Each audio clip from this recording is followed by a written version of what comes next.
Bueno, les comentaba que muchísimas gracias.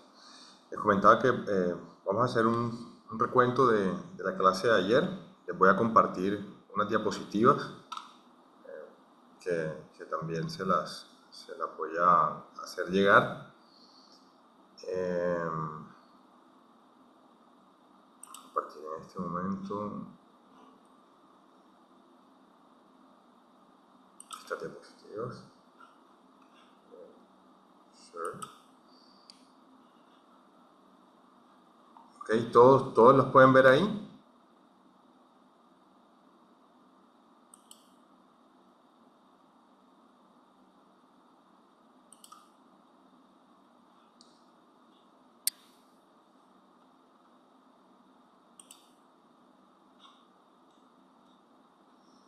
Ok, perfecto, muchísimas gracias. Bueno,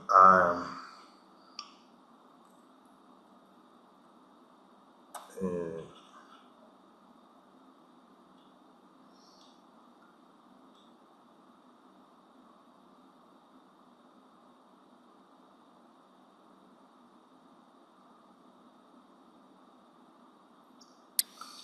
bueno, ayer hablamos sobre los derechos humanos, hablamos de las diferencias entre derechos humanos pues las diferencias no, cuál era el concepto de derechos humanos, de derechos fundamentales. Y dijimos que, bueno, los derechos humanos son inherentes a la persona, no hay distinción de raza, no hay distinción de credo, no hay distinción de posición económica. eh, los derechos humanos son para todos. Hablamos también de que hay estados eh, que, que no se adhieren a estos tratados, ¿cierto?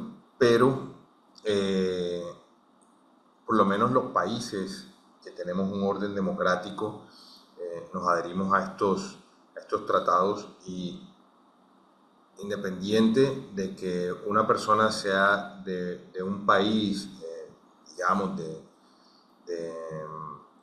de Nicaragua o de un país donde no se respeten los derechos eh, fundamentales y humanos, dentro de nuestras naciones deberán ser tratados por igual a todos los ciudadanos y a todas las personas que se encuentren dentro del territorio. Es decir, no dependen del Estado, eh, y los derechos humanos nacen para defender a los ciudadanos de los abusos del Estado. Cuando el Estado es muy grande, eh, intenta dominar, se vuelve un Estado totalitarista frente a las libertades individuales. Las características o los principios fundamentales de los derechos humanos eh, son universales, es decir, para todo el mundo, son interdependientes, es decir, no hay un derecho humano que valga más que otro. Antes se hablaban de los derechos humanos de primera generación, segunda generación, tercera y cuarta generación, pero este concepto fue quedando relegado justamente porque no era coherente, no era bien visto. Sí nacen de esa manera, nacen en generaciones porque los derechos de primera generación son, digamos, el derecho a la vida, el derecho a la salud, pero luego iban naciendo otros derechos, entonces los iban agrupando por generaciones, pero como ellos se fundamentan en el principio de dignidad humana, no era sano dividirlos o seccionarlos en, digamos, importancia. No hay un orden de importancia en los derechos humanos. Por eso, el otro principio es que están interrelacionados.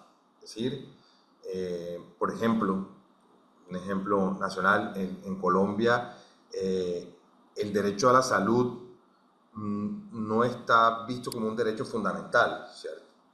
Pero se interrelaciona con el derecho a la vida. Si no hay, si no hay salud o no se procura la salud, se verá vulnerado el derecho a la vida. Entonces, por eso, una de las formas de argumentar es la interrelación entre ellos. Hablamos también de, bueno, aquí están las explicaciones de los, ustedes pueden verlas bien.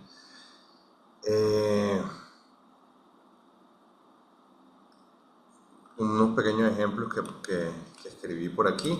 Pertenecen a todas las personas en todo lugar y momento. El derecho a la vida y a la libertad no se pierden ni en la guerra ni en la prisión. A esto hay que mirarlo con un poco de cautela, porque en estos tiempos de bastante austeridad y de bastante, digamos, racionamiento de lo que es la justicia, hay una, digamos, una defensa de la justicia, que es la justicia. Entonces, entendemos en Latinoamérica que hay líderes que han dicho que a las personas de bien no pueden tener igual de derechos que un ladrón o que una persona que trunque la ley, ¿cierto? Que ha estado en la cárcel. Entonces, es muy común ver en estos tiempos cómo estos discursos han calado en la sociedad, y se tiende a creer que una persona que está en la cárcel es una persona que perdió sus derechos, y no es así. Una persona que está en la cárcel es alguien que por sus conductas no puede vivir en sociedad. No solo por él, sino porque pone en riesgo a la sociedad. Pero sus derechos de locomoción, sus derechos de alimentación, sus derechos de desarrollarse como persona, no se limitan. Entonces, esta universalidad de los derechos es una de las formas de entender que nadie deja de ser humano por estar privado de la libertad.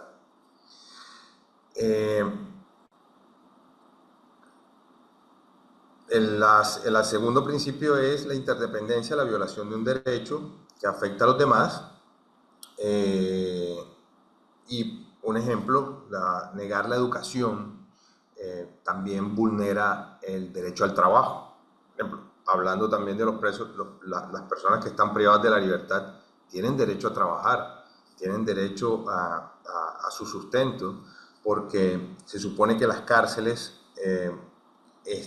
son hechas para reformar. Si a una persona le quitan su derecho a trabajar, a ser productivo, cuando pasa 10, 15 años en la cárcel y sale, no va a poder integrarse a la sociedad, ¿cierto? Entonces, esa es una de las razones de la interdependencia de los derechos. Y no existen, lo que les decía ahora, que había hace unos años, esto es como un concepto nuevo de que antes existían derechos de primera, segunda, tercera generación. No existen derechos de primera o segunda categoría. Los derechos civiles, políticos y sociales son un núcleo de derechos. No están separados, no está uno encima del otro, son un núcleo de derechos.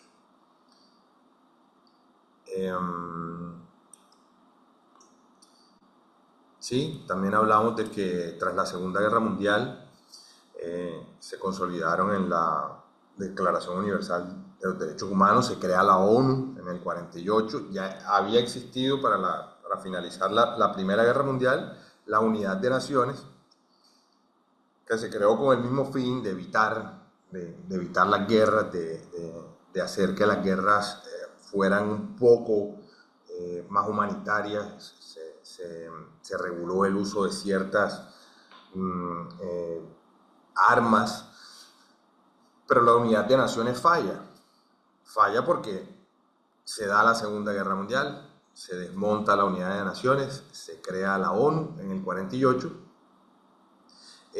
bajo su artículo 1, que dice: todos los seres humanos nacen libres e iguales en dignidad y derechos. Ya utilizamos la palabra dignidad, ya llega al ruedo la palabra dignidad. ¿Qué es la dignidad?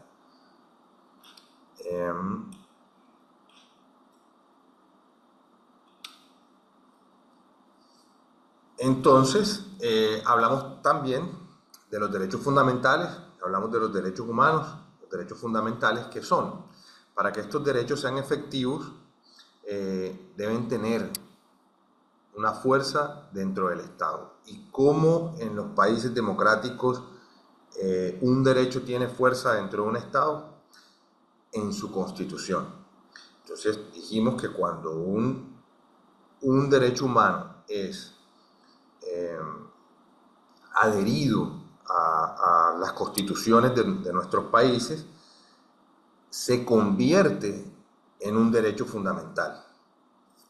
La diferencia entre derechos humanos y derechos fundamentales es justamente que los derechos humanos son un concepto, pero el derecho fundamental ya es un derecho tutelado en nuestras constituciones.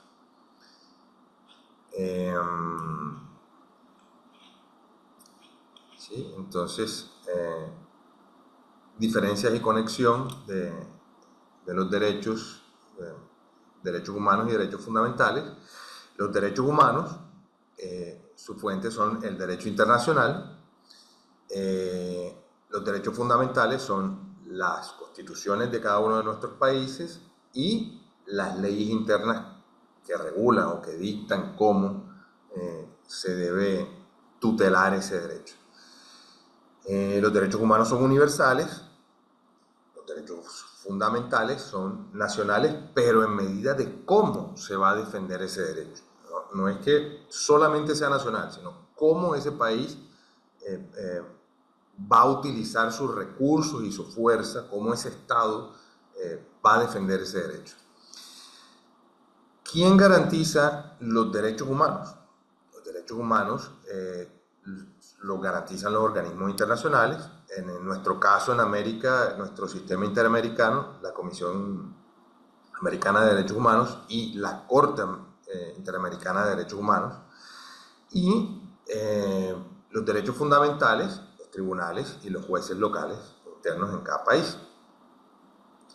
Y aquí un ejemplo: prohibición de la tortura, así lo dicta la ONU, y cada país adopta la frase o adopta el artículo con que quiere defender o como quiere tratar la prohibición de la tortura.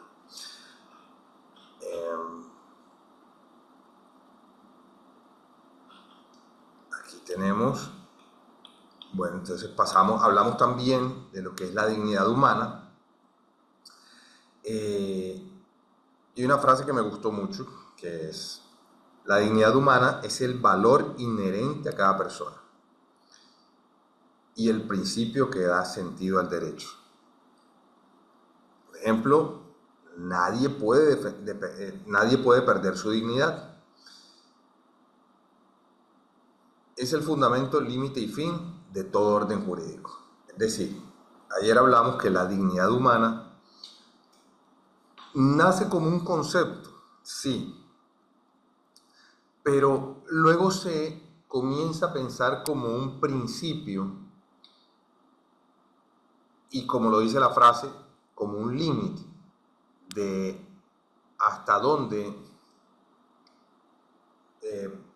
puede afectarme la acción en el sentido que nace de la Segunda Guerra Mundial del Estado hacia el individuo, hasta dónde el Estado puede permitirle el desarrollo al individuo en razones de credo, en razones de educación, en razones de salud, en razones de raza, sobre todo, en razones de, de su rol, muy modernamente, en razones de su propia concepción de su biología. Hasta dónde el Estado puede prohibirle o permitirle a una persona que desarrolle su proyecto de vida. Es ahí donde la dignidad humana se vuelve un argumento. Se vuelve un argumento y se vuelve una herramienta para el individuo, para poder defenderse, para poder decir, esto es el proyecto de vida que yo quiero llevar, pero hay situaciones en la sociedad, hay instituciones en esta sociedad, hay entidades de este Estado que no me lo están permitiendo. Entonces se toma la dignidad humana, hablamos de concepto y de argumento. Bueno, la dignidad humana, perdón un segundito, tiene un valor intrínseco. Todos valemos por ser humanos. Ese es el valor intrínseco de la dignidad humana. Y tiene un principio jurídico que nos sirve para interpretar las leyes. ¿Cómo interpretamos las leyes? Bueno, como el concepto de dignidad humana es muy novedoso, en constituciones que tienen más de 30 o de 40 años, pudieran haber artículos o secciones de nuestro ordenamiento que limitan el concepto moderno de dignidad humana. Entonces, para eso tenemos ciertas herramientas que ya las vamos a ver, y nuestras cortes constitucionales están en el deber de reinterpretar esa norma constitucional en razón de la dignidad humana. Por eso dice, sirve como base y criterio para interpretar las leyes. Un segundo. No se preocupe. No se preocupe, Samuel. Okay.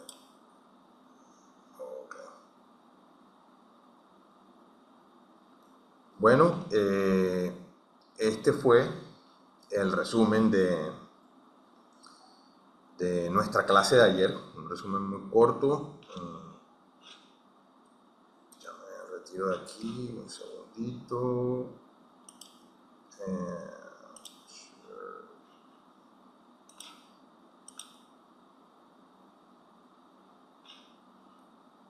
¿Listo? ¿Alguien tiene algo que quiera compartir, que quiera acotar antes de seguir con el tema que hoy nos compete? ¿Quién se quiere presentar?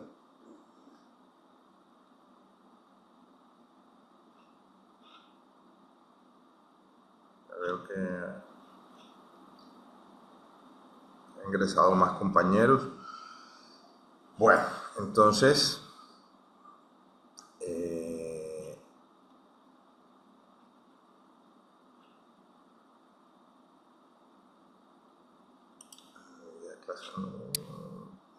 denme 2 segunditos, voy a abrir aquí un documento.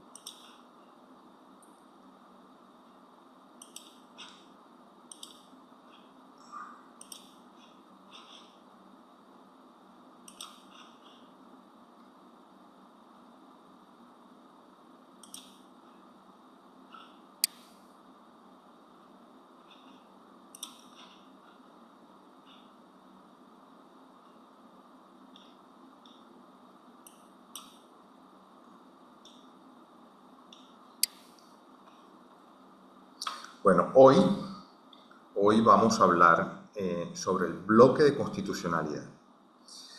Eh, el bloque de constitucionalidad, ¿me están escuchando todos? ¿Sí? ¿Se escucha bien?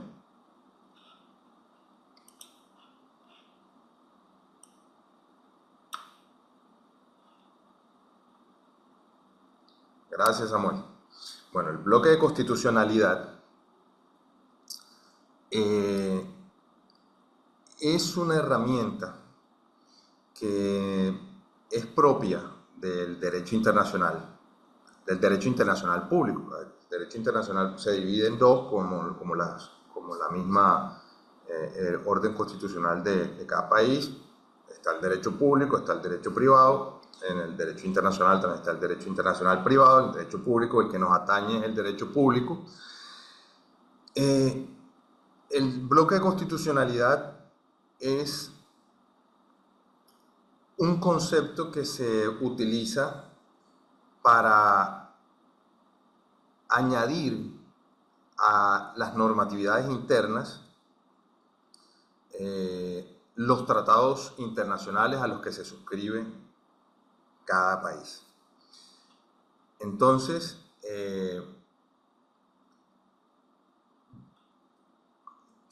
las constituciones no son instrumentos solitarios. Las constituciones no se nutren, no quedaron ahí estáticas y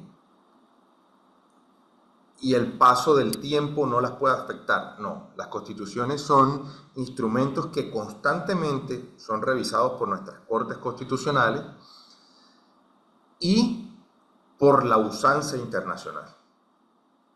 Como el ordenamiento jurídico existe para regular las relaciones humanas entre individuos y entre individuos y estados o entre individuos y organismos internacionales y hace parte de la dinámica humana, las constituciones no pueden ser, como les decía, entes estáticos. Entonces, es justo irla revisando cada cierto tiempo. Cuando un Estado decide suscribirse a un tratado internacional, esta normatividad debe encajar en la normatividad interna. Pero ¿cómo se da o cómo se incluye este tratado en la normatividad interna? Cuando el tratado se suscribe, hay situaciones que no están previstas porque siempre el hecho va a ir por delante que el derecho. Entonces, cuando estas situaciones no previstas se dan, hay mecanismos internos de hacer valer los derechos vulnerados y que están soportados en las constituciones. Pero también esa constitución como carta magna, no hay una norma que esté por encima de la constitución. Se creía antes, pero el derecho internacional ha dicho no. No hay nada por encima de la constitución, es verdad, pero el derecho internacional, al adherirse a la constitución de ese país, su rango se iguala.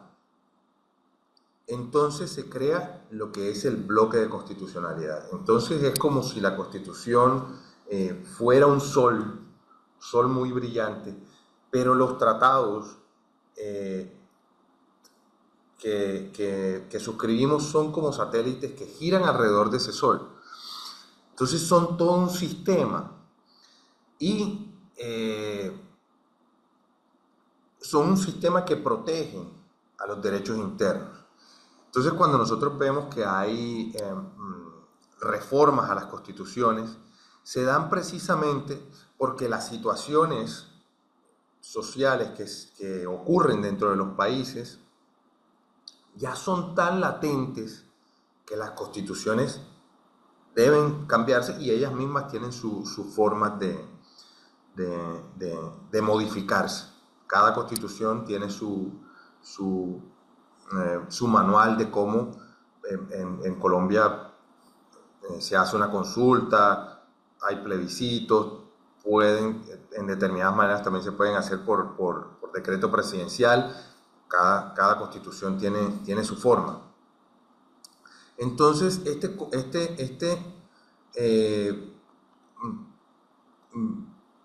este bloque de constitucionalidad se da bajo unas reglas. Estas reglas se llaman el control de constitucionalidad. Entonces, ¿cómo se da este control de constitucionalidad? Se da cuando un juez, cuando un tribunal revisa las normas internas y a su vez revisa las normas internacionales que dependen de este tema y determina si son compatibles o no con la Constitución. Si la Constitución no es compatible con aquellas normas suscritas por el Estado, la Constitución debe cambiar, se debe modificar.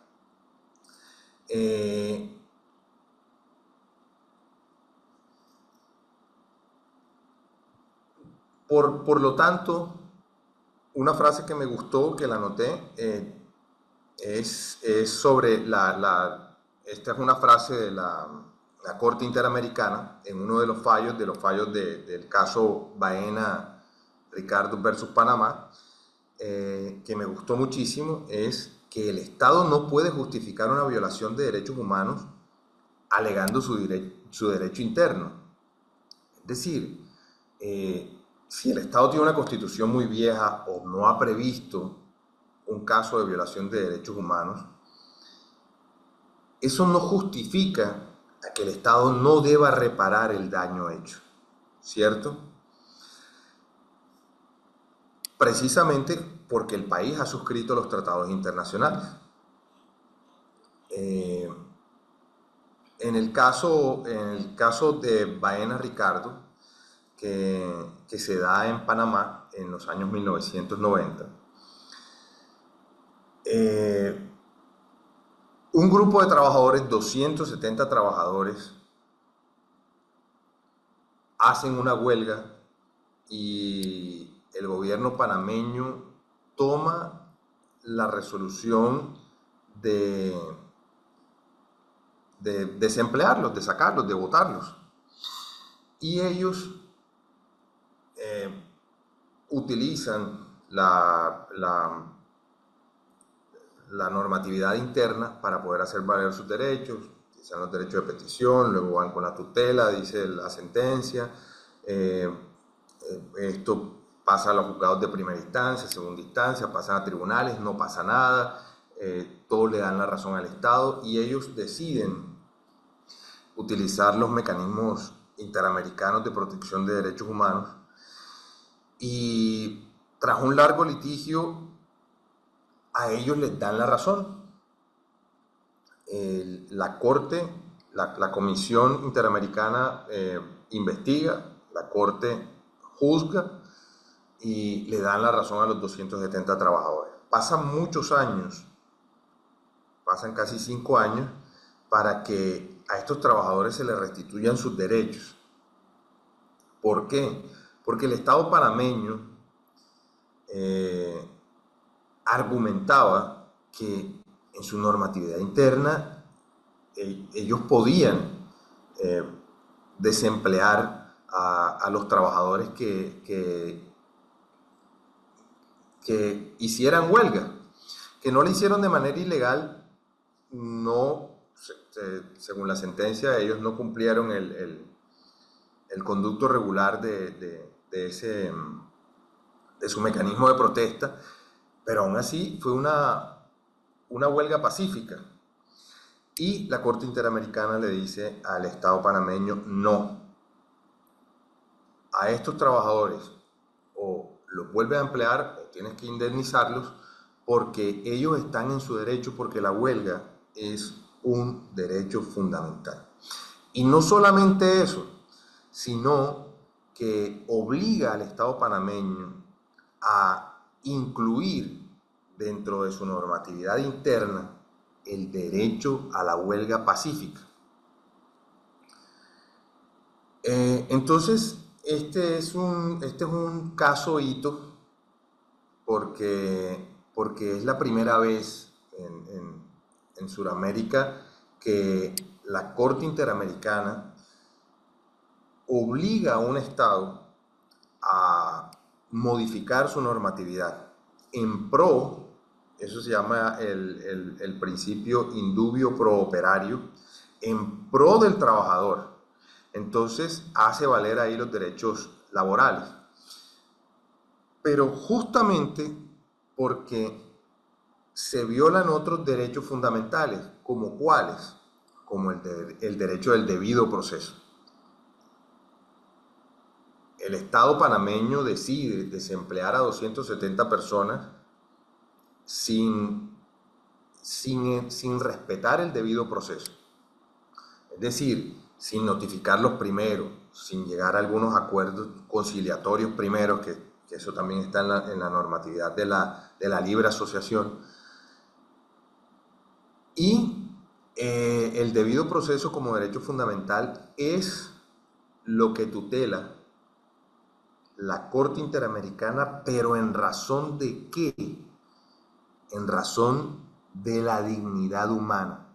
Es decir, el debido proceso no está ahí porque sea eh, eh, algo más que deba cumplirse, eso no está ahí por un simple protocolo. El debido proceso está ahí porque se debe respetar aquellas instancias internas en los que todos los ciudadanos, a las que todos los ciudadanos debemos recurrir para poder hacer valer nuestros derechos, ¿cierto? Entonces, cuando en el derecho interno no se respetan esos protocolos jurídicos, nosotros tenemos que recurrir a las instancias internacionales para que las instancias internacionales revisen nuestro caso. Es que, ¿por qué? Porque mi Estado no me respetó. Entonces yo necesito que ustedes, comisión, investiguen el debido proceso y hagan valer mi dignidad. ¿Me hago entender? Hasta aquí se está entendiendo, se está entendiendo por qué quiero llegar a este punto, porque quiero que entiendan. Primero, el concepto de bloque de constitucionalidad, el concepto de convención. Quiero que entiendan que hay mecanismos internos y de esos mecanismos internos, cuando se agotan, hay mecanismos internacionales que nos permiten, que todo nos lleva al mismo punto que quiero llevar, que es la dignidad humana.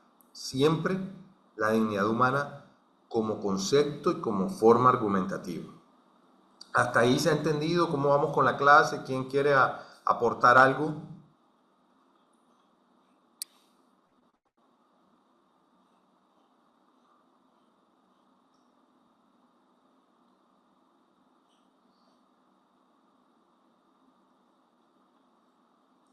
¿Estamos bien? Ninfa. Gracias, Ninfa. Samuel, te escuchamos. Espera, un segundo y te habilito tu micrófono.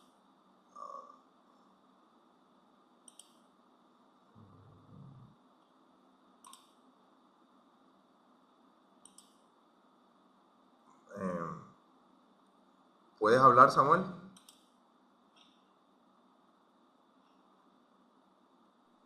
Ya, ya, Salomón. A ver, me gustaría, yo sé que muchos de nuestros compañeros pues no tienen una formación jurídica. Sí, Entonces me gustaría que en sus propios términos, para una persona que no tiene formación jurídica, y si en estos términos me incluyo yo, que sí tengo esa formación, que nos ampliaras un poco más lo que es el bloque de constitucionalidad. Por ok, lo que has planteado hasta ahorita, entonces, el bloque de constitucionalidad implica que si un país firma un tratado internacional, este tratado internacional es equiparable a normas constitucionales. sí, Y al ser equiparable a normas constitucionales, estas normas, como derecho supremo, son reconocidas por el Estado particular y se tiene que garantizar un debido proceso para su defensa. claro que sí. Hasta aquí lo entendí yo. Es decir, lo Sí, planteo pues por el caso mexicano en materia electoral. En materia electoral, pues se llevan a cabo algunas reformas que se consideraron contrarias a la Constitución, pero se apoyaron en el derecho internacional de votar y ser votado. Entonces, México es obligado a respetar el tratado internacional que reconoce el derecho a ser votado y votar y lo obliga la Corte Internacional a reformar la Constitución y las leyes para que se dé ese respeto. ¿te gustaría, muy cortico, explicarnos a todos qué fue lo que pasó en México? ¿Qué, Bueno, es un caso, ahorita no recuerdo el actor oh, político, soy malo para los nombres, pero fue un caso de un registro para ser candidato a la presidencia de la República, candidato independiente. Entonces, las candidaturas independientes, es decir, aquellas que no tienen el apoyo de un partido, no estaban reconocidas en México. sí, El personaje acude a la Corte Internacional a ampararse en el derecho de votar y ser votado mm, y que ese derecho no constriñe a que obligatoriamente el registro fuera dado por un partido. La Corte ok, Internacional revisa la situación, reconoce que efectivamente hay un derecho a votar y ser votado y que no se encuentra ese derecho constreñido por ninguna otra norma, porque los tratados internacionales no hablan de partidos políticos. mm, Y entonces obliga a México a registrarlo, obliga a México a reconocer reformas constitucionales que acepten la candidatura sin apoyo de partido y a reformar las leyes para esa aceptación y garantizar esa aceptación. ok. Wow, ok, sí, sí, sobre todo por derecho al voto. ¿Eso ocurrió hace mucho tiempo o eso es reciente? Tendrá unos 15 años y fue motivo de una profunda reforma electoral.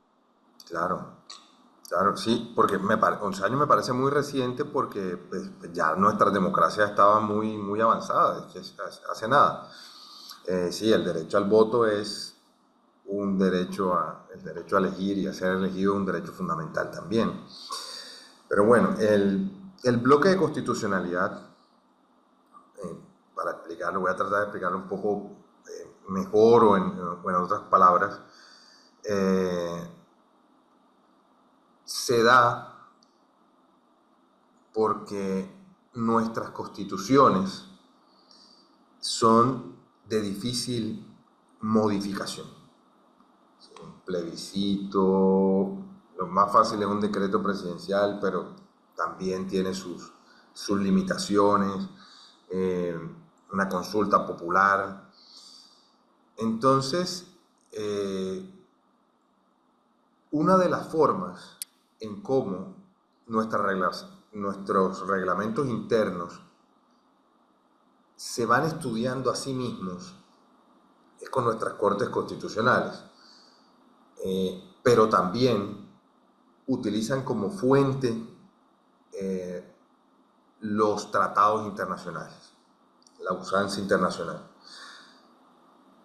Entonces, cuando se crea la Organización de Estados Americanos, voy a hablar de la Organización de Estados Americanos porque es lo que nos compete en nuestro continente, la carta de nuestros estados americanos es la Convención Americana de Derechos Humanos, que es vinculante para todos los países que suscriban ese tratado. Entonces, por ejemplo, en este caso de Baena versus Panamá, el artículo 8 de la Convención Americana de Derechos Humanos es el que nos habla sobre el debido proceso como derecho fundamental. La Constitución panameña no tenía, o la normatividad panameña no tenía en su normatividad interna al debido proceso como un derecho fundamental. Entonces, cuando estos trabajadores no encuentran una protección de estos derechos en su normatividad interna, recurren a la Comisión Interamericana para que les revise sus casos. Entonces se da el bloque de constitucionalidad, que es: ¿Panamá tiene su constitución? Sí. Se suscribió a la Organización de Estados Americanos, sí. ¿Se podría equiparar la Organización de Estados Americanos con su carta, que es la Comisión Americana de Derechos Humanos, a la Constitución panameña? Es la pregunta que habría que responderse, y la respuesta es claramente sí. Es decir, si en una situación que está viviendo un individuo me es más favorable un tratado internacional al que mi país se haya suscrito, esa normatividad me va a cobijar, ¿cierto? Y en este caso de Panamá, no solamente cobijó a los 270 trabajadores, sino que obligó al Estado panameño a que modificara su constitución y su normatividad. Por eso es un hito.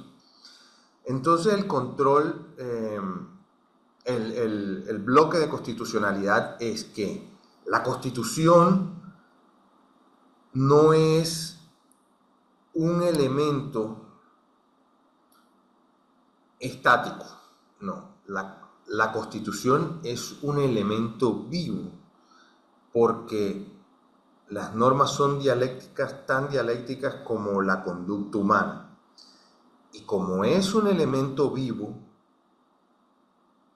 se nutre de la academia, se nutre de las políticas internas, de las formas internas que tiene de modificarse, pero se nutre también de otra fuente de derecho, que es los tratados internacionales a los que el país se suscriba.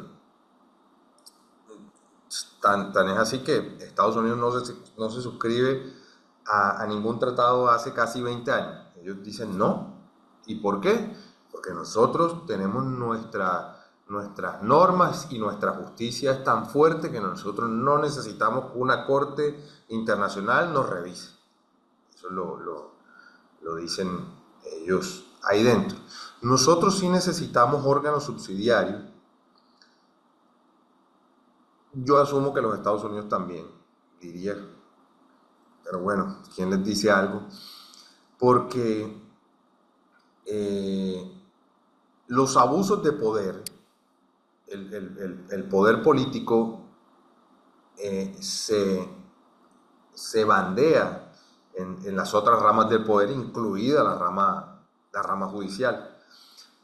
Y en casos en México, como Samuel bien nos nos ilustraba en este caso de Baena versus Panamá, en casos colombianos de violación de derechos humanos de los grupos de guerrilla, del grupo de paramilitarismo. El poder político ha socavado el poder judicial, que al acceder a la justicia en nuestros países se vuelve un camino por un laberinto. Entonces, cuando ese laberinto no tiene salida, nosotros recurrimos a los organismos internacionales.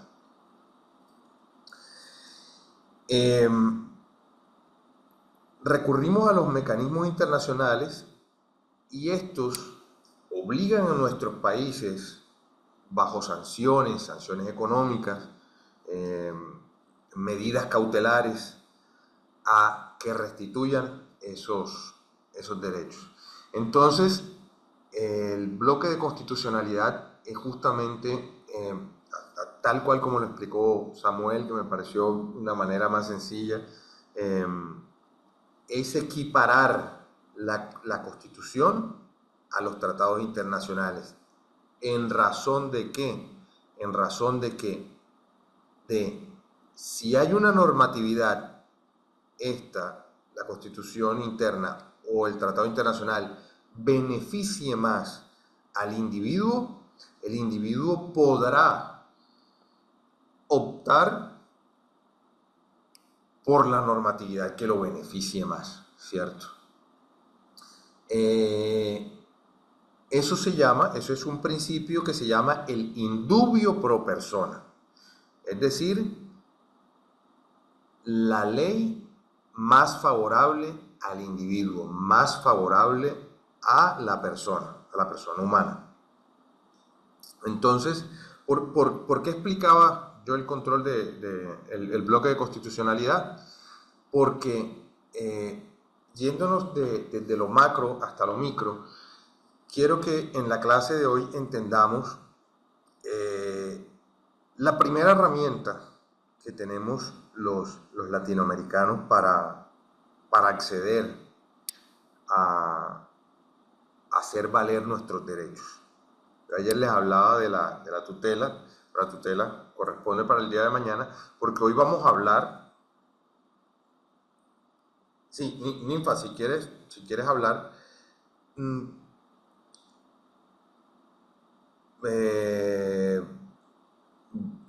bueno, redondeo la idea y ya te contesto, Ninfa.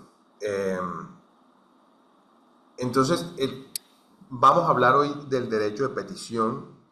¿Qué es el derecho de petición? ¿Por qué es el mecanismo individual de protección, el primer mecanismo individual de protección que tenemos? ¿Cómo elaborar el derecho de petición? ¿Qué debe tener el derecho de petición? Y cómo es la llavecita, el derecho de petición es como una llavecita que nos abre las puertas de acceso a la justicia. Entonces Ninfa nos hace una pregunta que es que si me imagino que el bloque de constitucionalidad es como una última instancia. No es una instancia. Yo sé que no son abogados. Los abogados entendemos cuáles son las instancias. No es una instancia porque ya todas las instancias, es decir,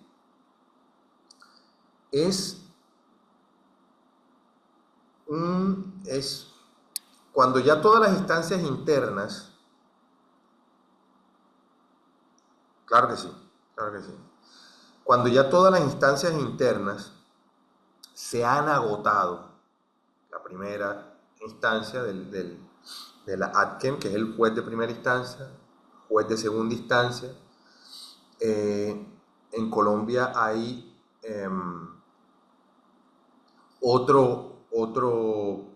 otra revisión, que no es una instancia, es una revisión de los fallos, se llama casación, cuando esos niveles de acceder a la justicia eh, se agotan cuando pasa el juez de primera instancia y falla en contra, y vamos al juez de segunda instancia y el juez de segunda instancia falla en contra, nosotros podemos pedir una revisión a un tribunal superior. Este tribunal superior falla y falla en contra. Nosotros podemos pedirle a la comisión. ¿Y cómo le pedimos a la comisión? Por medio de un derecho de petición. Por eso para mí es muy importante que hoy entendamos el concepto de derecho de petición eh, y sus partes. Por medio de un derecho de petición, le pedimos a la Comisión Interamericana que por favor revise nuestros casos. Pero en razón de que la comisión va a revisar nuestros casos, en razón de habernos vulnerado un derecho humano. Es decir, yo no puedo acceder eh, a la comisión porque, porque tal persona me quedó debiendo un dinero o porque esta persona por algún asunto civil, yo no podría acceder a la comisión, ¿cierto? Yo tengo que acceder a la comisión bajo al menos dos razones. Una, que se me haya vulnerado un derecho humano. Dos, que ya internamente yo haya agotado las instancias y que al haberse agotado las instancias, yo intuya que hubo daño o una vulneración en mi debido proceso. ¿Y cómo ocurren esas vulneraciones en el debido proceso? Ocurren porque he sabido que el poder político siempre se inmiscuye en el poder judicial. Y a nosotros poder demostrar eso, nosotros le tocamos las puertas, la abrimos, metemos la llavecita del derecho de petición en la Comisión Interamericana. Esta revisa nuestra petición y le dice a la Corte Interamericana. La comisión, ustedes diferencian la comisión de la Corte porque la comisión se escribe CIDH y para diferenciarla en siglas, la Corte se escribe Corte IDH. Entonces la comisión que es distinta a la Corte, la comisión revisa y si ve los argumentos suficientes, le toca las puertas a la Corte y le dice, Corte, por favor, pídale las pruebas a esta persona o a este grupo étnico o a esta institución, porque puede ser una ONG también, porque al parecer sí, el Estado colombiano, el Estado mexicano, el Estado boliviano, el Estado peruano, el Estado que sea, este Estado ha vulnerado los derechos de, de este individuo o de esta colectividad o de este grupo étnico. Entonces, fíjense qué tan importante es el derecho de petición para acceder a la justicia, interna y de manera externa. Por eso quiero llegar allá. Entonces, quiero que quede claro, hasta aquí ha quedado claro, hasta aquí alguien tiene una pregunta, alguien quiere hacer, digamos, un recuento, quieren, eh, no sé, hacer lo que sea, alguna acotación, todo en orden hasta aquí, todos han entendido, podemos repetir, no hay problema con eso.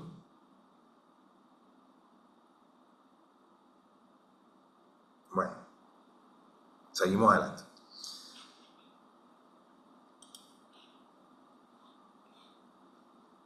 Bueno, para terminarles de organizar la idea de lo que es el bloque de constitucionalidad, las cortes constitucionales de nuestros países hacen algo que se llama el control de convencionalidad.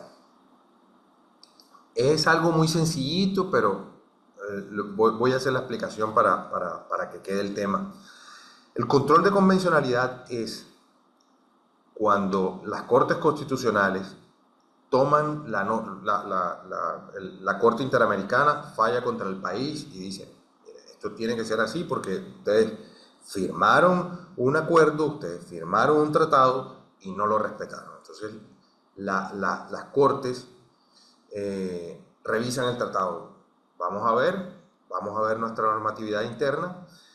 Efectivamente, el tratado eh, nutre nuestra normatividad interna. Entonces, reformulan la jurisprudencia interna, que no es otra cosa que la forma en cómo debemos interpretar aquellas convenciones. Los tratados son convenciones, por eso se llama control de convencionalidad. Entonces, al reformular, lo que hace es como echarle una masillita. Esa jurisprudencia es como una masillita entre, vamos a unirlas, vamos a unir la convención con la normatividad interna y le echamos una masillita para que quede unida y no se noten fisuras de una a la otra. El control de convencionalidad es una forma que tienen las cortes de argumentar para armonizar. Esa es la palabra, para armonizar el derecho internacional con el derecho interno. Y ahí comienza a ejercerse el, el, el respeto o la tutela de ese derecho. De ahí se van a desprender una cantidad de demandas, claro que sí, porque otra gente que le está pasando lo mismo va a decir, mira, qué bueno que este caso se parece al mío, entonces yo voy a demandar, yo voy a reabrir mi caso. Esto sucede, pero ya no va a suceder en, en la instancia internacional, sino que ya va a suceder en la instancia interna. Entonces, todos esos casos parecidos van a empezar a tener una nueva luz en razón de sus derechos. ¿Sí? Hasta ahí, en orden. Eh, Vimos el caso Ricardo Baena, porque lo hablamos precisamente porque es un caso hito. Ayer lo dejamos como tarea. No sé si alguno de los conceptos, de pronto hay alguien que no haya estado aquí, no le ha quedado claro. Lo podemos repetir también, puede hacer todas las preguntas.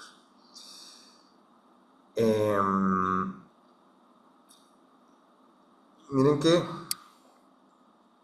no sé si habrá alguien de Argentina, pero o no sé si Samuel nos podrá también aclarar que yo, revisando la normatividad de México, hablan de que hay reformas, pero esto del bloque de constitucionalidad se dio por la reforma del 2011. Acá lo tenemos en los artículos.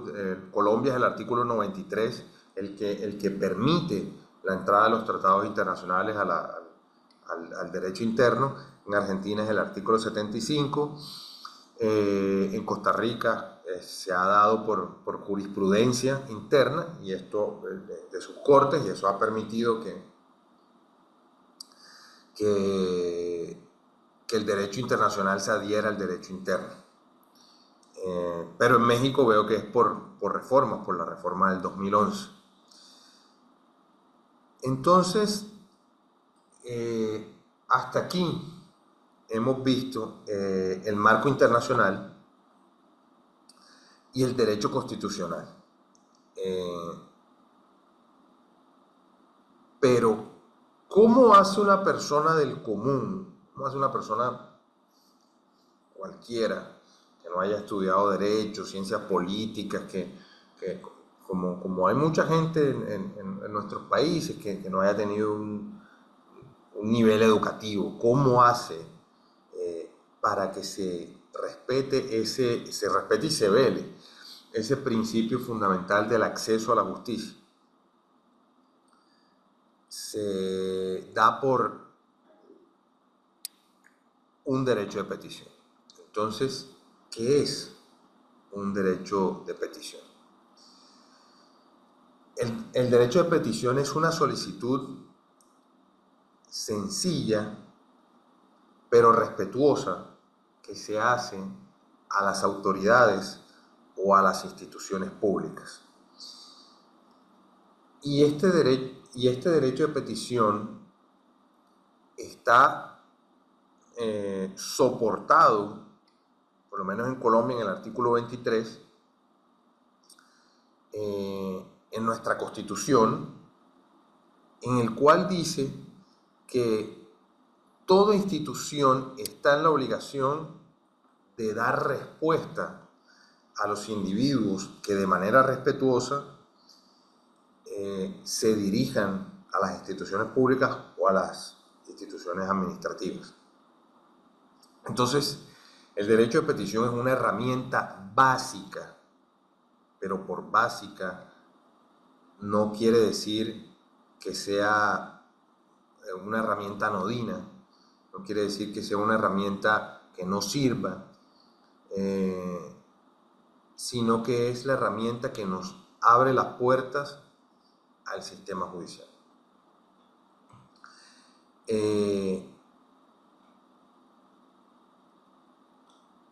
¿Cuáles son los principios que enmarcan al derecho de petición?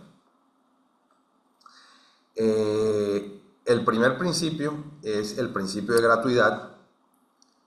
El segundo principio es el principio de eficacia.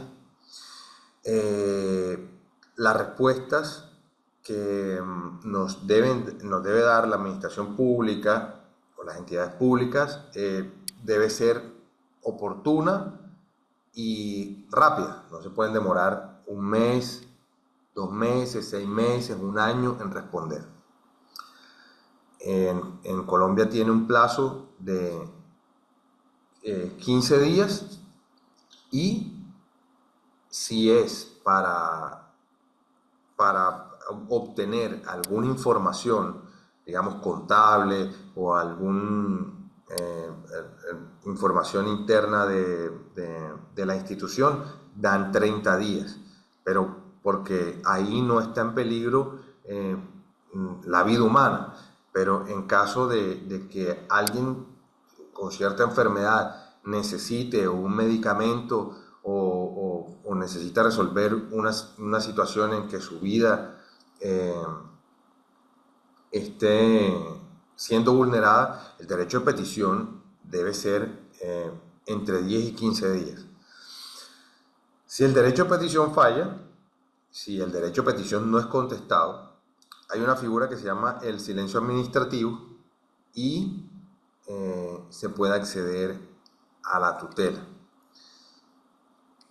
Pero a la tutela nos vamos a dirigir mañana, no nos vamos a extender tanto. El tercer principio es el acceso a la información y obviamente el respeto. Son 4 principios que marcan la naturaleza del derecho de petición: gratuidad, eficacia, acceso a la justicia, respeto. En Colombia habíamos visto que les había dicho que se encuentra enmarcado en el artículo 23, en México en el artículo 8 de su constitución, en Perú en el artículo 2, en Panamá en el artículo 41 y en Venezuela en el artículo 51. Entonces, si nos damos cuenta cómo ampliamente en Latinoamérica aparece ese principio básico de podernos comunicar con el Estado, es que si el derecho público no contempla la relación individuo-Estado y no facilita la comunicación, fácilmente puede haber un desequilibrio entre el fin de lo que es un Estado de Derecho y mi calidad de contribuyente en la sociedad, ¿cierto? Entonces, por eso esto se enmarca en el derecho público, por eso el derecho público tiene que garantizar las herramientas de comunicación de los individuos con el Estado, con las entidades del Estado, y lo hace a través, en primera medida, del derecho de petición, ¿cierto? Saliéndonos de las constituciones, el derecho de petición también está enmarcado en la normatividad internacional. Por eso quería que entendieran que hay un sistema los sistemas internos, está el sistema interamericano, que es la comisión a quien nos tenemos que dirigir primero que todo, y la comisión, si ese derecho de petición está bien fundamentado, toc, toc, le toca la puerta a la corte y dice: aquí hay una petición que cumple con los requisitos, por favor, investigue. Y está fundamentado en el artículo 44 de la Convención Americana.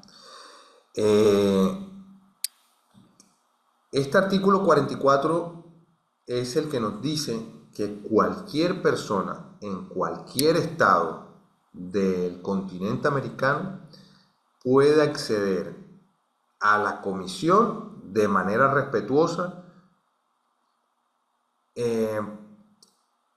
en función de poder revisar, de que la comisión revise esta petición. Y se me olvidaba, esto va unido a otro derecho que nos da nuestra Carta de Derechos Humanos, que es el artículo 25, que se trata sobre la protección judicial. Es que el derecho de petición no está ahí simplemente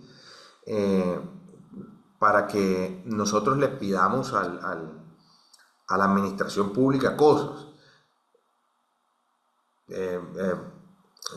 Digamos, necesito un papel o necesito una medicina. No. O sea, el derecho de petición está ahí para que, como muestra, incluso como prueba de que nosotros empezamos a utilizar nuestro sistema jurídico en función de nuestra protección de derechos, de nuestra protección judicial. Por eso, enlazar el artículo 44 de la Comisión Interamericana de Derechos Humanos y el artículo 25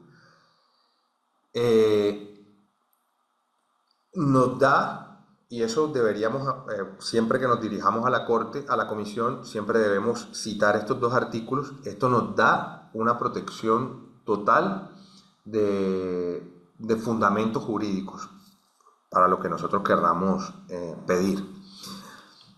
Entonces,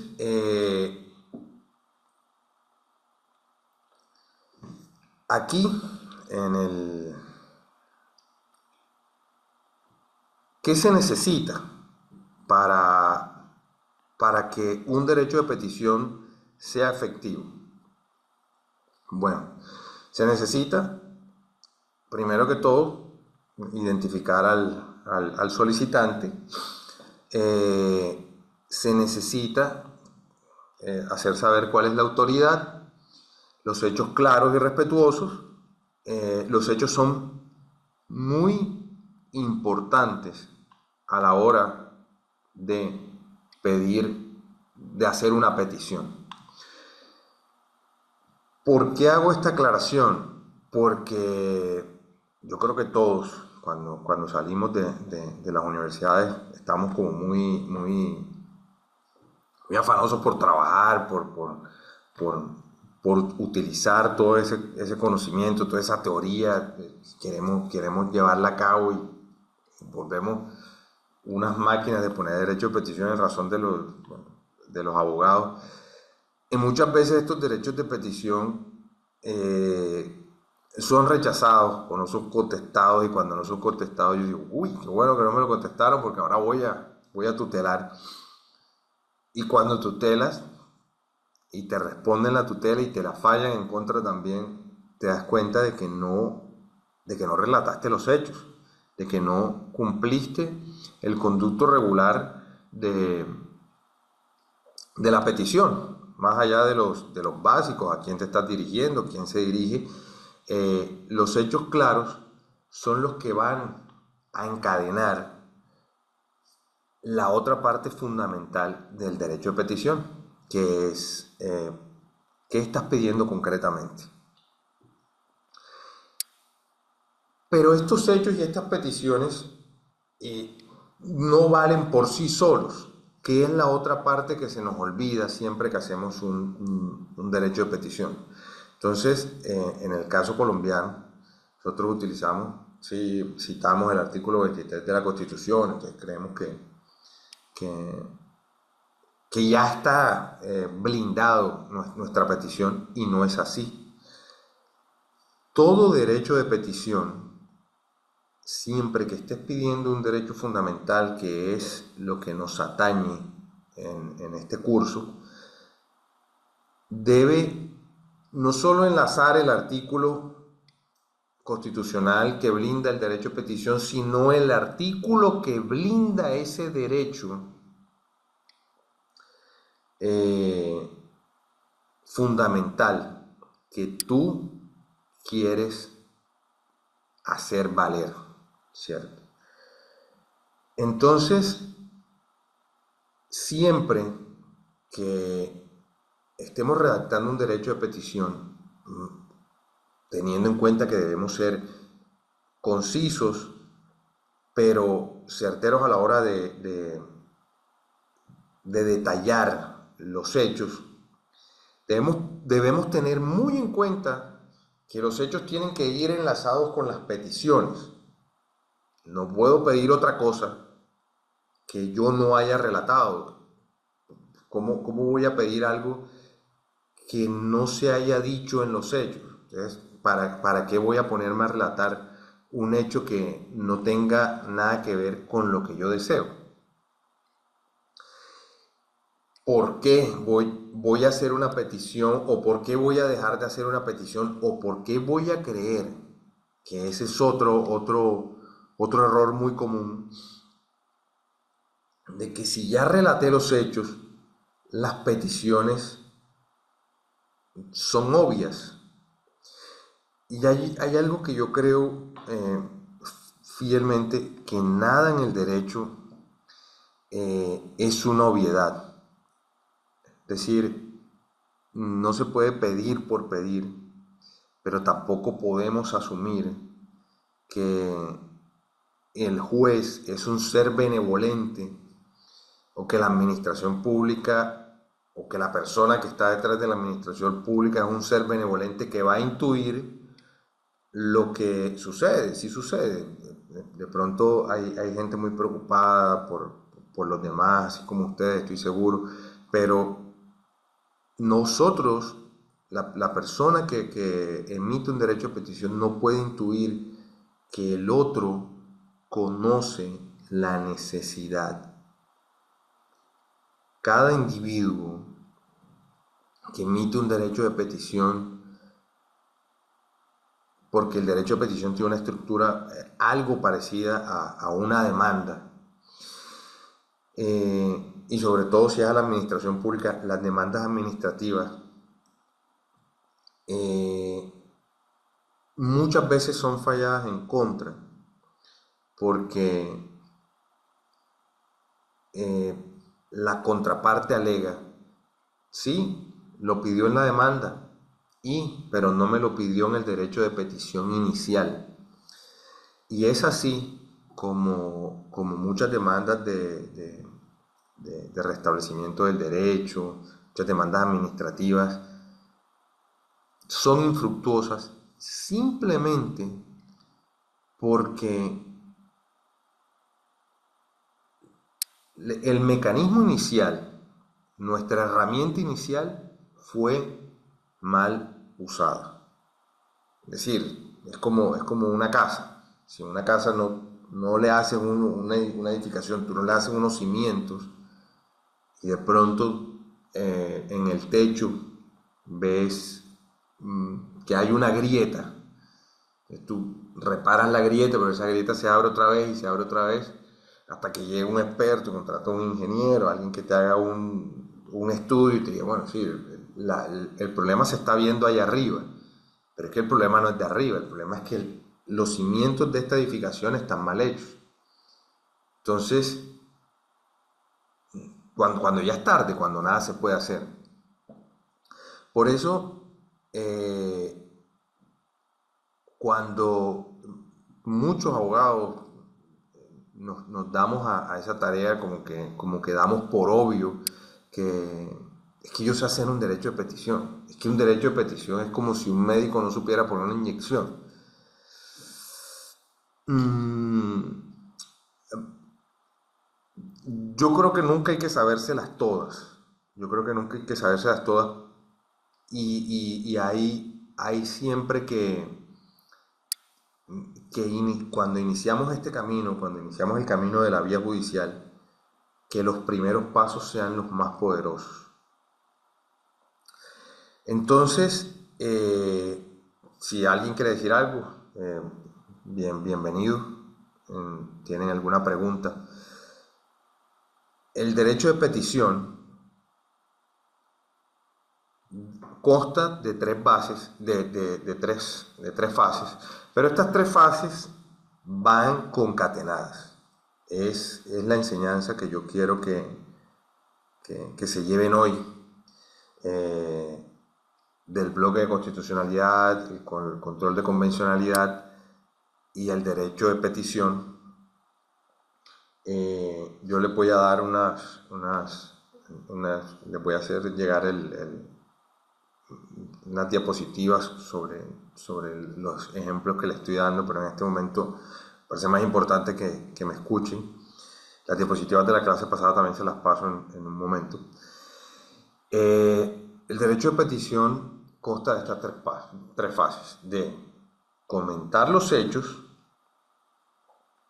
de concatenar los hechos hacia las peticiones y, habiendo hecho esta unión, esta amalgama entre hechos y peticiones, que estas vayan enlazadas o que vayan soportadas, más que enlazadas, que no es la palabra, vayan soportadas, vayan blindadas en el artículo de sus constituciones que velen por esos derechos, ¿cierto? ¿Por qué? Vuelvo y se lo repito, porque siempre hay que suponer que un derecho de petición nos va a llevar a una instancia mayor. Siempre que nosotros abrimos la puerta a la justicia, siempre que nosotros tocamos a la administración pública, sobre todo cuando lo que queremos es hacer respetar nuestros derechos,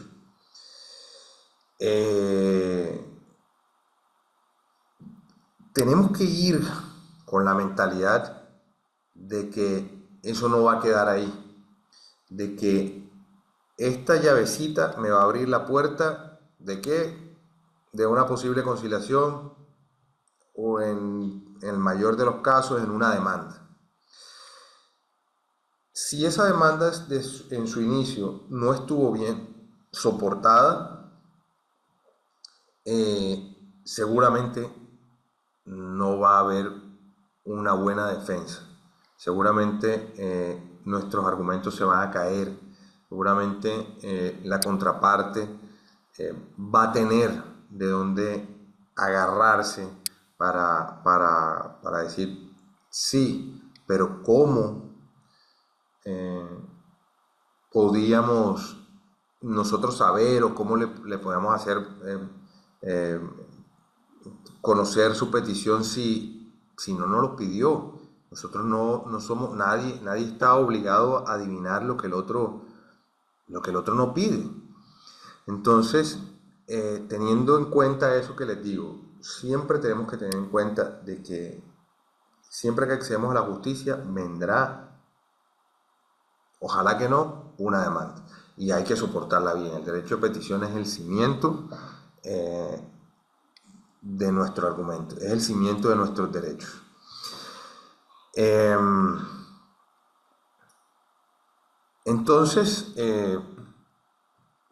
si quieren podemos hacer un recuento. Quisiera escuchar a alguien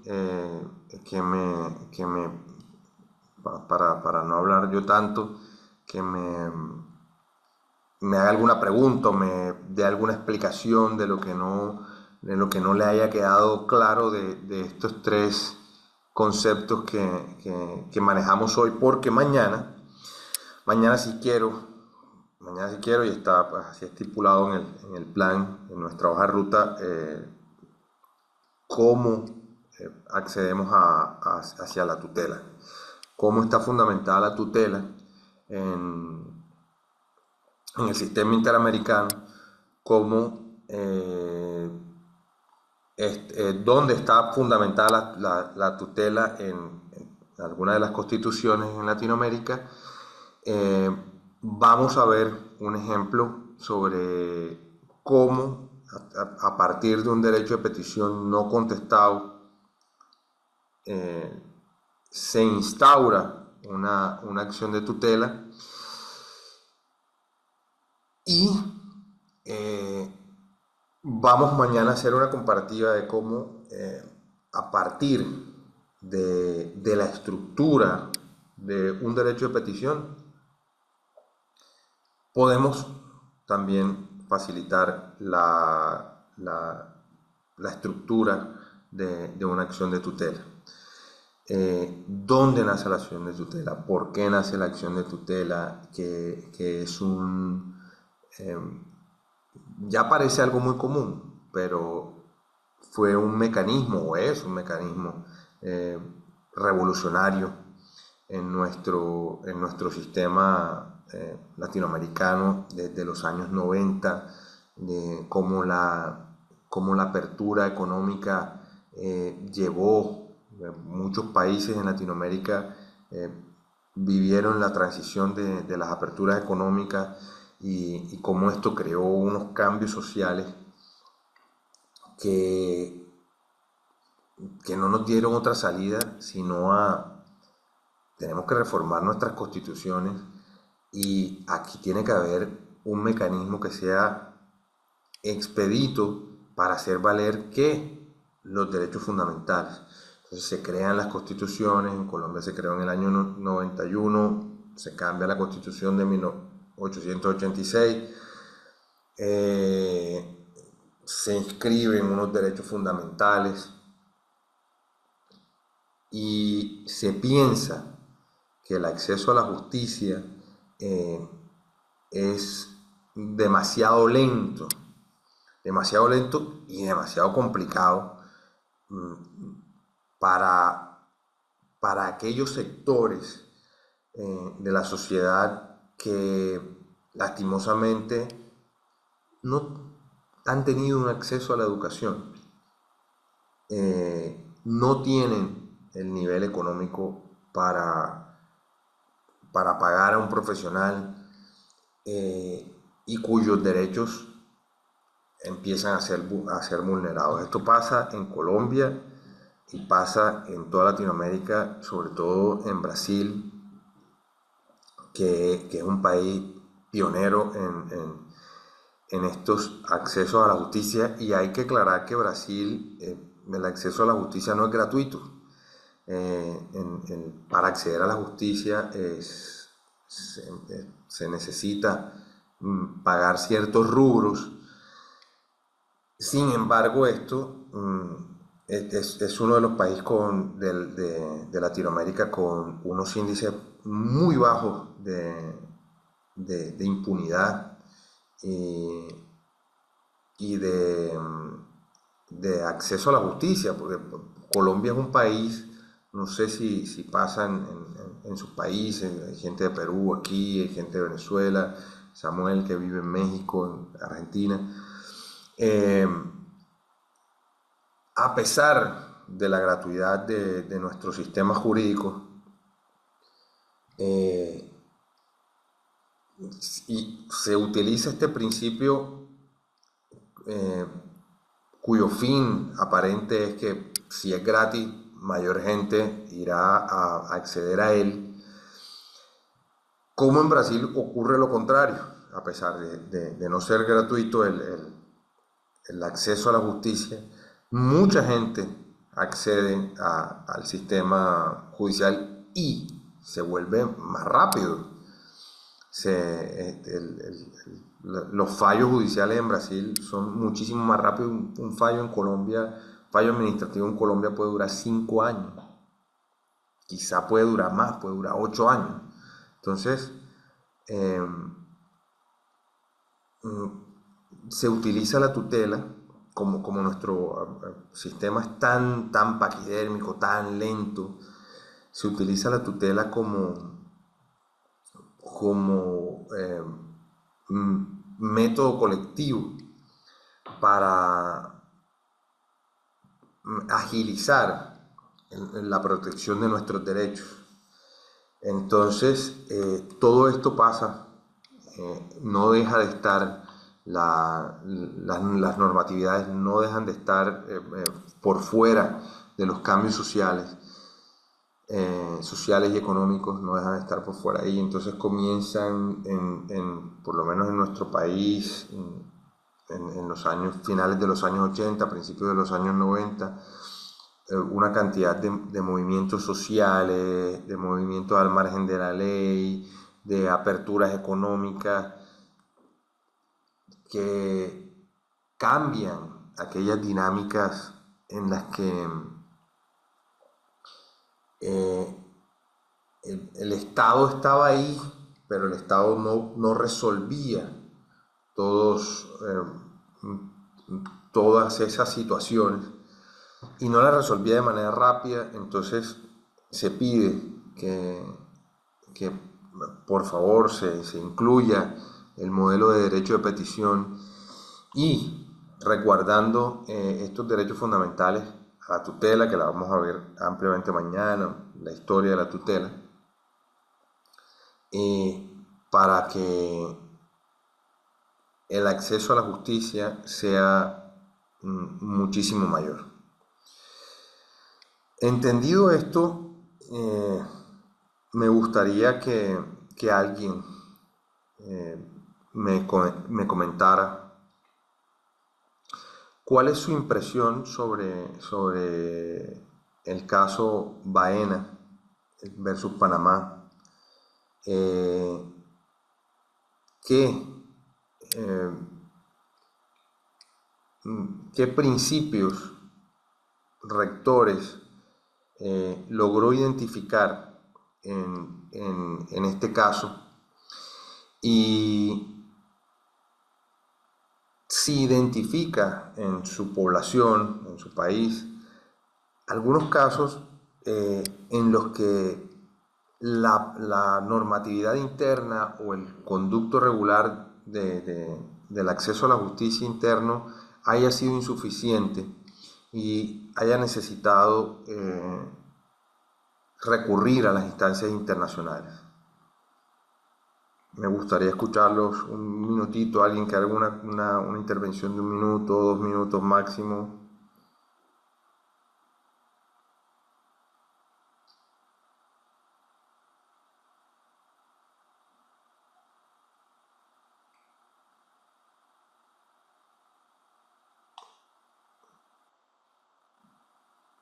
Claro que sí, Ninfa. Claro que sí, te escuchamos.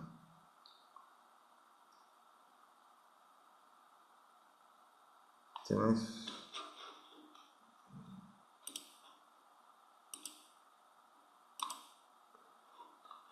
¿Ah? Hola, buenas tardes a todos. ¿Sí me escucho? Te escucho muy bien. Ok. Bueno, yo no soy abogada, pero sí conozco algo en México sobre la norma 035, que precisamente habla de los derechos laborales, pero es totalmente desconocida en todas las empresas. Mm. Derechos laborales sobre el tiempo, vaya, derechos básicos que debe tener un trabajador. Sin embargo, se siguen violando y les hablas a las empresas, y pues no es algo que conozcan todavía. Todavía es algo desconocido aquí en México. Ese comentario sobre el caso, pues sí me llamó la atención, lo leí, no todo, una síntesis, y pues sí, se vulneraban los derechos y pues muy buen antecedente, ¿no? Para un cambio en Latinoamérica. Es todo lo que quería decir. Gracias, profesor. Sí, no, no, no, gracias a ti por tu intervención. Sí, ese caso es un hito porque si tienen la oportunidad de tomar toda la sentencia, de leerlo, de, de desmenuzarlo, pueden aprender ahí muchísimo sobre cómo utilizaron todas las instancias internas eh, para, para poder acceder a la justicia y aún así les fue insuficiente. 270 trabajadores en el año 90 en una dictadura militar en Panamá, eh, toman la valentía de ir al sistema interamericano, incluso si leen al final, la Corte Interamericana falla contra Panamá y aún así no le restituyen sus derechos. Y no sé el número total, pero muchísimos de ellos, más de 50 se van hasta Costa Rica, se paran en la puerta, hacen una huelga en la Corte Interamericana y esto genera tal ruido en todo el continente que los demás países tienen que intervenir eh, para que, para que el gobierno panameño los escuche, les haga valer sus derechos y siga las recomendaciones de la Corte. Entonces, fíjense que no solamente bastó con que la Corte fallara a favor de los trabajadores, sino que simplemente al Estado panameño le importó muy poco. Dice, "No, sí, fallaron en contra de nosotros y qué". Sino que ellos tuvieron, claro, era una dictadura. Y este fue uno de los casos que contribuyó a que se evidenciaran otras, otras de las violaciones de derechos humanos que se estaban dando en Panamá, en el Chorrillo. Creo que muchos han escuchado el Chorrillo es muy famoso en el Chorrillo y en esas intervenciones militares con población vulnerable, con niños, con ancianos desaparecidos. Entonces, por eso se toma cuando estudiamos derechos humanos, se toma mucho este caso, porque no solamente se toma como referencia como acceso a la justicia, sino todo lo que involucró en ese país. Eh, Sobre todo porque ellos empezaron a hacer una huelga pacífica, que eso también está integrado en los derechos fundamentales. Eh, y ya el Estado panameño se había suscrito a la Convención Americana de Derechos Humanos. Eh, entonces ellos invocaban sus derechos internos, su normatividad interna, para desconocer el derecho de estos trabajadores. Eh, no se le olvide nunca este principio que es el indubio pro persona. Cuando ustedes como trabajadores quieran hacer valer sus derechos, el indubio pro persona es tanto como la dignidad, es un concepto que defiende a la persona, pero al trabajador se llama indubio pro operario. Y hay una cantidad de sentencias que benefician al trabajador, incluso todo este cambio de normas laborales que se han venido dando en Latinoamérica, que muchos les dicen progresistas, y bueno, ya como con la influencia política, responden a esos principios que ha adoptado nuestro sistema interamericano. La tutela que vamos a ver mañana es también, si bien no es una imposición, era una necesidad que nos impone, no, pues que nos sugiere el sistema interamericano y al cambiar nuestras constituciones, en Colombia, como les dije, sucedió en 1991, se adhiere porque no hay otra forma de pedirle al juez constitucional que haga valer los derechos de esa constitución de manera expedita. Entonces no se podía hacer de la manera ordinaria, sino de manera expedita. Todos estos cambios los vamos a analizar mañana y entender que vulnerar un derecho de petición es vulnerar el principio del debido proceso y es vulnerar el derecho a la protección judicial. Básicamente, dos principios, dos derechos fundamentales que se violan al no respetar el debido proceso. Voy a leer un comentario que hicieron en un chat. González Amparo. Néstor. A ver qué nos envió Néstor aquí.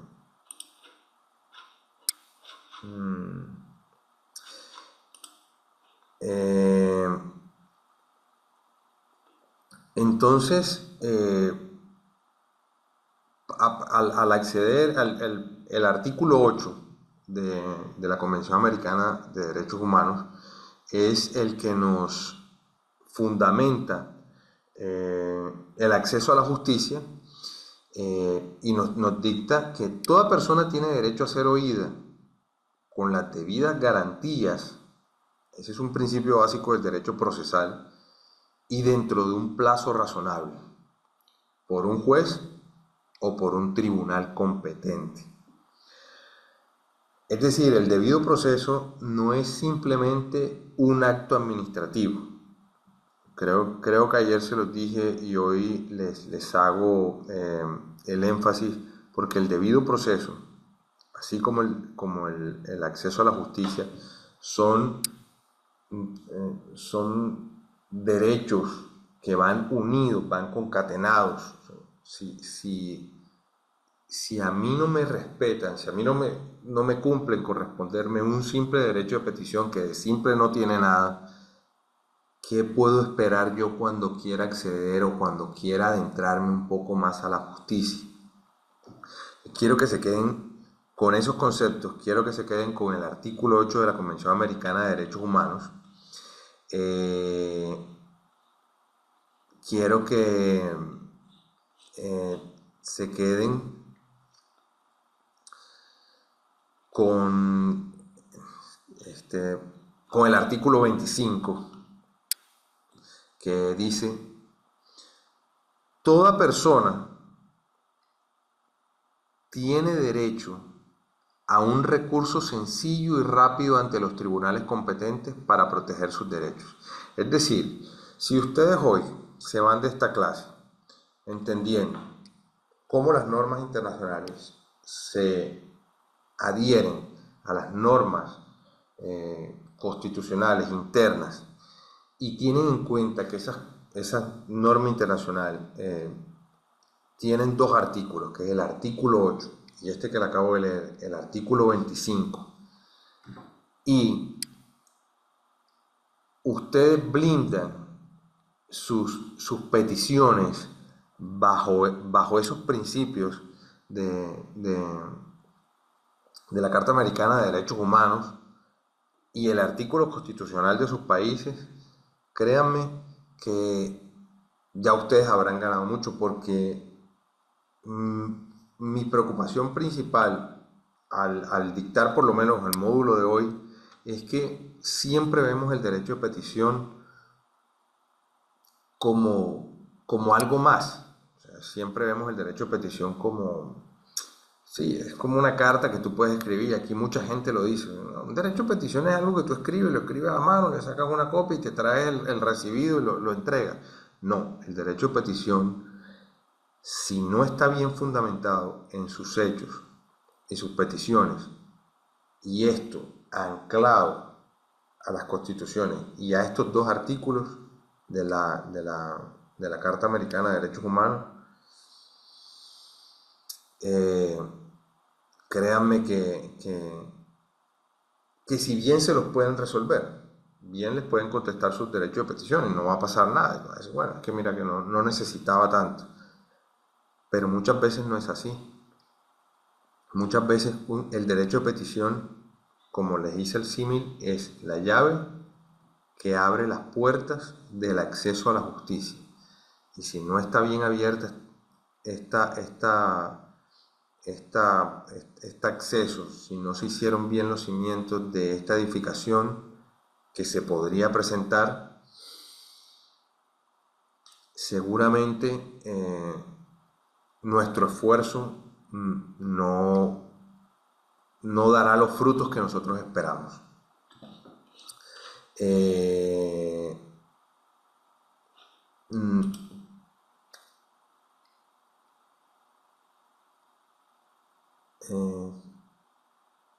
Sí, gracias Néstor, claro que sí. Muchísimas gracias por tu comentario. Bueno, gracias por tenerlos a todos los comentarios que tengan respecto a la clase. Bienvenidos. Si alguien quiere hacer una acotación final, si alguien quiere hacer una aclaración, si alguien cree que puede aportar algo y quiere hacerlo, bienvenido. Muchas gracias a Samuel, muchas gracias a Néstor, que estuvo muy atento y nos mandó documentos acá al interno, a Gladys, gracias a ti, Víctor, Ninfa que siempre nos colabora y nos trae casos de sus competencias. No siendo más, agradecido con ustedes, muy agradecido. Nos vemos mañana. Mañana vamos a comentar sobre la tutela. Vamos a ver, les voy a traer cómo se redacta el derecho de petición, pero ya por escrito en un material, la tutela también, y vamos a tener ciertos ejercicios ya prácticos para dejando la teoría y todo esto atrás. Muchísimas gracias a todos. Saludos.